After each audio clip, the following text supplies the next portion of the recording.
Assalamualaikum warahmatullahi wabarakatuh. Kami dari kelompok yang beranggotakan saya sendiri yaitu Erga Pamaputra bersama teman saya yaitu Khairun Nisa Nurul Falah dan Anissa Kusumawardhani akan mempresentasikan pada materi pembelajaran mesin tentang ensemble learning. Nah, langsung saja pada materinya, yaitu di mana ensemble learning ini berkaitan dengan mempelajari beberapa definisi alternatif dari sebuah konsep menggunakan data training yang berbeda atau algoritma pembelajaran yang berbeda, yaitu dengan menggabungkan keputusan dari berbagai definisi, misalnya menggunakan voting berbobot. Nah, contohnya ada training data atau data training, di mana data training ini terbagi menjadi beberapa data, diantaranya yaitu data 1, data 2, hingga data M.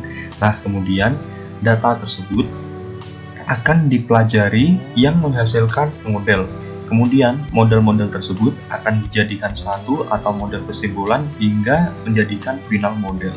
Contoh selanjutnya yaitu mengenai perkiraan cuaca, di mana realitanya terdapat dua cuaca yaitu mendung dan cerah.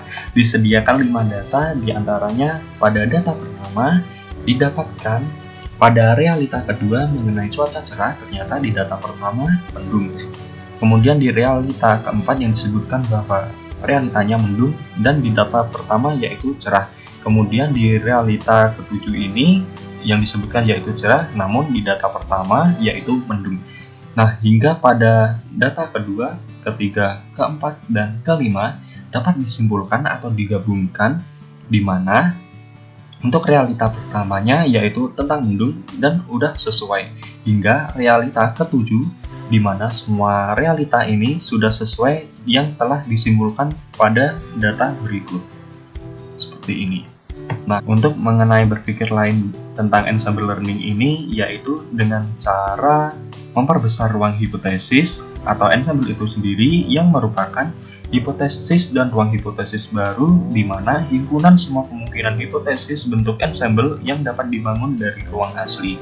Nah, berikut untuk mengenai meningkatkan kekuatan ensemble learning. Nah, contohnya terdapat 3 hipotesis ambang batas linear seperti ini, di mana untuk contoh positif di sisi yang tidak diarsir, ensemble akan mengklasifikasikan sebagai positif, setiap contoh diklasifikasikan secara positif menjadi ketiganya.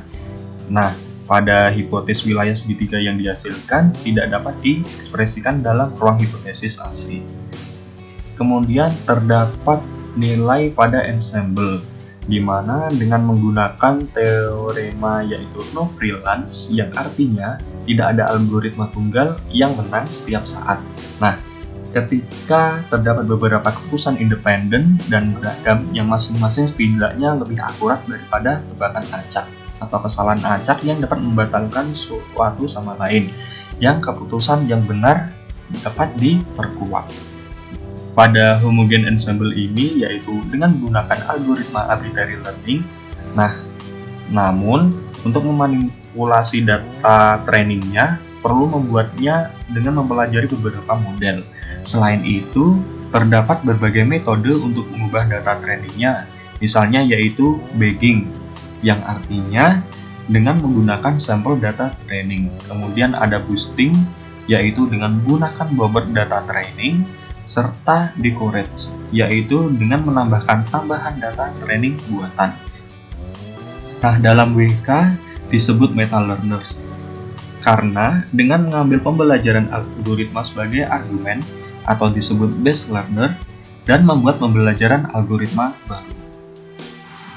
Nah, selanjutnya pada bagging yaitu dapat diartikan sebagai membuat ensemble dengan mengambil sampel ulang dari data training secara acak. Misalnya, diberikan training set ukuran N dengan membuat sampel M ukuran N dengan menggambar N contoh dari data asli dengan replacement. Nah, pada replacement ini, setiap sampel bootstrap rata-rata akan berisi 63,2% yang merupakan contoh dari training unik, dan sisanya adalah perulangan.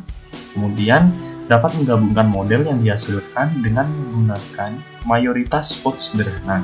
yaitu dengan tujuan untuk mengurangi kesalahannya dengan mengurangi varian dalam hasil karena learner tidak stabil, tepatnya di algoritma seperti decision tree yang keluarannya dapat berubah ketika data training sedikit berubah. Nah, pada bagging untuk bagian agregat bootstrapping, yaitu misalnya diberikan standar training set B dengan ukuran N, di mana untuk I sama dengan 1 hingga M, yaitu dengan menggambarkan sampel dengan ukuran N bintang, kurang dari N, dari D secara seragam atau sama dan dengan bergantian atau replacement tadi. Nah, untuk pengklasifikasiannya akhir merupakan vote dari C1 hingga CM dan meningkatkan stabilitas pengklasifikasi atau mengurangi variansinya. Kemudian pada boosting, yaitu pada boosting ini awalnya dikembangkan oleh ahli teori pembelajaran komputasi untuk menjamin peningkatan kinerja pada data training yang pas untuk weak learner yang hanya perlu menghasilkan hipotesis dengan akurasi training lebih besar dari 0,5. Kemudian mengalami perubahan menjadi algoritma praktis yaitu ADABUS untuk membangun ensemble yang secara empiris meningkatkan kinerja generalisasi. Nah, contohnya yaitu dengan diberi bobot. Pada setiap iterasi, hipotesis yang baru dipelajari dan contoh-contoh tersebut disusun ulang untuk memfokuskan sistem pada contoh yang salah oleh pengklasifikasi yang dipelajari terakhir. Klasifikasi terakhir berdasarkan suara tertimbang, yaitu vote tersebut dari pengklasifikasi lemah atau weak classifiers. Kemudian pada boosting di basic algorithm, terutama di general loop, yaitu dengan mengatur semua contoh agar memiliki bobot seragam yang sama, di mana untuk T dari 1 hingga T, yaitu dengan mempelajari hipotesis HT dari contoh berbobot dan mengurangi bobot contoh tersebut yang dikelompokkan HT dengan benar. Nah, pada base learner yang lemah ini harus fokus pada pengklasifikasian dengan benar-benar contoh yang paling berbobot tinggi dengan menghindari overfitting. Selama pengujiannya, masing-masing hipotesis tersebut mendapatkan suara tertimbang atau weak vote yang proporsional dengan keakuratannya pada data training. Nah, selanjutnya akan dijelaskan oleh teman saya yaitu Khairunisa. Selanjutnya adalah adaptive boosting. Adaptive boosting merupakan ensemble learning yang sering digunakan pada algoritma boosting. Seperti pada gambar di samping, untuk setiap persegi panjangnya memiliki besar bobot yang sebanding dengan tingginya. Untuk persilangannya sesuai dengan contoh misclassified, dan ukuran decision tree menunjukkan berat bobot hipotesis pada ensemble akhir. Kemudian adaptive boosting high level description, diketahui pertama C yaitu counter memiliki nilai 0, kemudian M yaitu jumlah hipotesis yang akan dihasilkan dilambangkan dengan M kecil. Kemudian yang pertama menetapkan besar bobot nilai yang sama untuk setiap contohnya. Biasanya setiap contoh memiliki bobot 1. Kemudian while C kurang dari M, yang pertama kita menaikkan counter C sebesar 1. Yang kedua kemudian menghasilkan hipotesis HC. Yang ketiga meningkatkan besar bobot contoh misclassified pada hipotesis HC. Kombinasi mayoritas bobot dari semua hipotesis M. Besar bobot tergantung pada seberapa baik kinerjanya di training set. Banyaknya varian tergantung pada cara mengatur besar bobot dan cara menggabungkan hipotesis. ADABUS atau adaptive boosting merupakan cara yang cukup populer. Kemudian kinerja pada ADABUS yang pertama ada learner, kemudian hipotesis dan classifier. Dikatakan weak learner jika kurang dari 50% kesalahan pada distribusi apapun, termasuk jumlah M hipotesis dalam assembler. Jika input learning merupakan weak learner, maka ADABUS akan mengembalikan hipotesis yang mengklasifikasikan data training dengan sempurna untuk M yang cukup besar. meningkatkan keakuratan algoritma pembelajaran pada data training.